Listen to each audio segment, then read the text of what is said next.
How much that had to do with what you guys had decided versus Dwight's unavailability and what you thought of the result? Yeah, no, we decided yesterday just, we've been talking about certain points of the season to explore our roster flexibility. And, the way Houston plays, this just seemed like a good opportunity to look at that. I also liked, guarding the other two teams' best perimeter players and AD at the 5. So just something we want to look at as a starting group. One of those guys would be the backup center, either DJ or Dwight. And Dwight being a scratch, we used DJ. He was great, and glad we got the win. And then, Frank, just what did you think of the defense, the first three quarters in particular, and was there some evolution from what you've seen the previous few games? Yeah, huge growth on the defensive side of the ball, not because of the lineup, but because of our work. We've been really hammering the details with these guys, the areas that we've been failing, and we've had very productive film sessions, and they've been challenged with things like containment and low man, and executing their coverages the right way, and finishing possessions, which we did a much better job hitting people. Very lax with our box outs the last few games, but all those areas were improved tonight. Frank, the three-point shooting of Carmelo has been obviously great all 7 games, really. But what did you make of his just total performance tonight and what he did for you guys defensively? And what has he brought to this group kind of in all facets?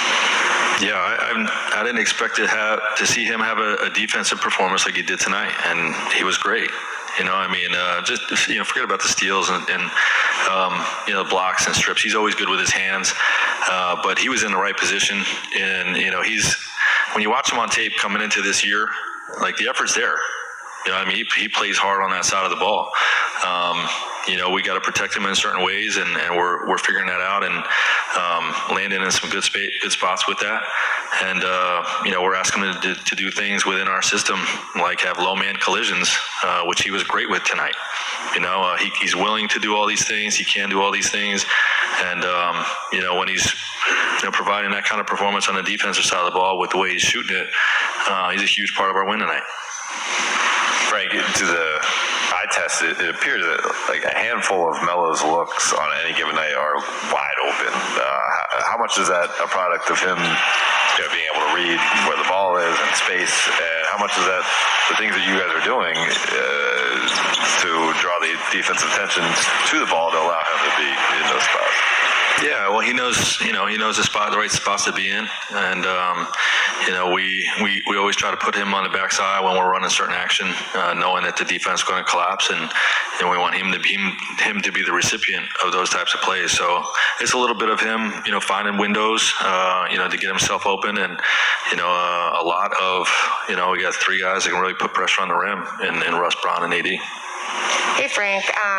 With LeBron's dunk and, what we saw from Carmelo on both ends, it seemed like the guys were really having fun out there. Like, did you notice a different type of energy from the guys tonight? Most of the night. I think, look, when they lock into the defensive side of the ball, this group, at least this group the last few years, and then the new guys coming into our culture, when they do the little things and, the other team's struggling to score and the ball's flying all over the place and we're getting out in transition, that's Laker basketball, and that's when we're going to have the most fun.